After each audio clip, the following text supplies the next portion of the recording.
Okay, so if you're even thinking about varicose vein treatment, you've probably seen it, just this wall of options, right? You've got lasers, radiofrequency, glue, foam. It's honestly a lot to take in. But here's the thing most people don't realize. Over the last couple of decades, the entire approach to this super common condition has been totally revolutionized. So let's cut through the noise and break down what's new, what actually works, and what you really need to know. For millions of people, this is a very familiar sight. And for the longest time, the solution felt almost as scary as the problem itself. Because this was never just about how it looked. It meant living with real pain, real discomfort. And the only way out was often a major invasive surgery. But you know what? That old way of doing things, it's pretty much history now. We have moved from scalpels and weeks of recovery to a whole new era. We're talking treatments that are less invasive, way more effective, and have just completely changed the game for patients. Now, to really get why this evolution is such a big deal, we first have to understand that we're talking about something that goes way deeper than just the surface of the skin. Just look at this number.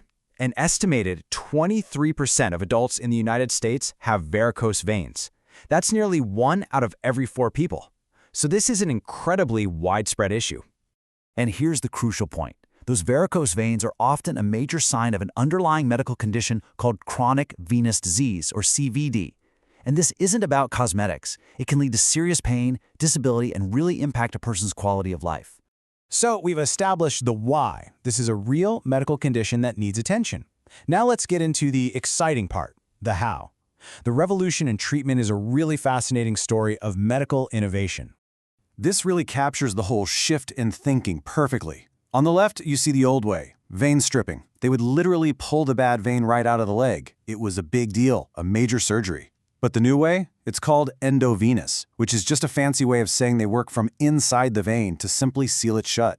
It's so much smarter, and it's often done in a simple outpatient visit. So all these modern methods, they pretty much all fall into 2 main categories. And if you understand this simple distinction, the whole landscape of options gets a lot clearer. You can think of it like this. You've got 2 teams. On one side, you have thermal techniques. These use heat from things like lasers, radiofrequency, or even steam to close off the vein.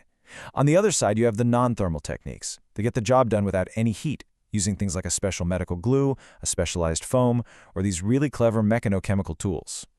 And you can just see how fast this field has exploded with new ideas. Radiofrequency really kicked things off back in '98, and laser followed right on its heels. Then, in the 2010s, you see this wave of non-thermal options hitting the scene, giving doctors and patients a whole new set of tools to work with.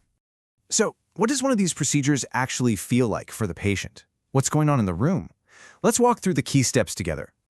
Okay, so here's how it generally goes. First, the doctor uses an ultrasound to create a precise map marking the exact veins that need treatment. Second, they use a tiny needle, again, guided by that same ultrasound, to get inside the vein. Third, and this part is really important, they inject a numbing fluid around the vein to create a protective shield. And finally, they activate the device which seals that problem vein shut right from the inside. Now, there is a particular challenge, especially when treating veins below the knee. And this ultrasound image shows you why. The vein they're targeting often runs right next to a major nerve. I mean, they can be incredibly close, like next-door neighbors, which makes for a very delicate situation. And this is the absolutely brilliant solution. That protective shield we just mentioned, it's called tumescent fluid. It does 2 critical things at once.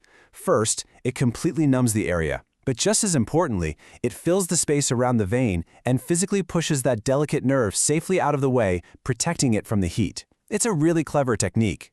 Of course, the procedure itself is only half the story. What happens next? And what should you really expect for the long run?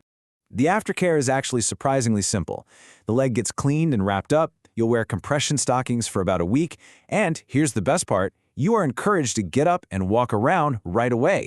An ice pack helps with any bruising, and then a follow-up ultrasound just confirms everything worked. That's it. Most people are back to their normal lives in just a couple of days. And this is what that first step looks like. Right after the procedure, the leg is wrapped up in a compression bandage. It's a simple step, but it's really key for minimizing bruising and just helping the body kickstart the healing process for a much smoother recovery. Of course, no procedure is completely risk-free. And this is where having a really honest conversation is absolutely vital. When you look at the data, you start to see the different trade-offs. For instance, the older surgery and some thermal methods carry a risk of nerve injury. On the other hand, foam treatments might have a higher chance of causing skin pigmentation. The point is, there's no single best option for everyone, only the best option for your specific situation. And that brings us to this quote from the source material, which is so important. It basically says, you can't rely on what you find on the internet to replace a real medical consultation. It might even give you unrealistic expectations. A deep, one-on-one conversation with a specialist about the risks and benefits for you is the only way to go. It's also so important to have realistic expectations for the future. Chronic venous disease is, well, it's chronic. These incredible new treatments are amazing for fixing the current problem veins and slowing down the disease, but they aren't a magic bullet that stops new ones from ever showing up down the road. So that brings us to the big final question. With all these different high-tech options to choose from, lasers, glues, foams, you name it, what is the single most important thing that leads to a great outcome? And the answer isn't the technology. It's the person using the technology. A successful treatment all comes down to a super thorough initial evaluation, and most of all, the skill and the experience of the doctor who is performing that ultrasound and doing the procedure.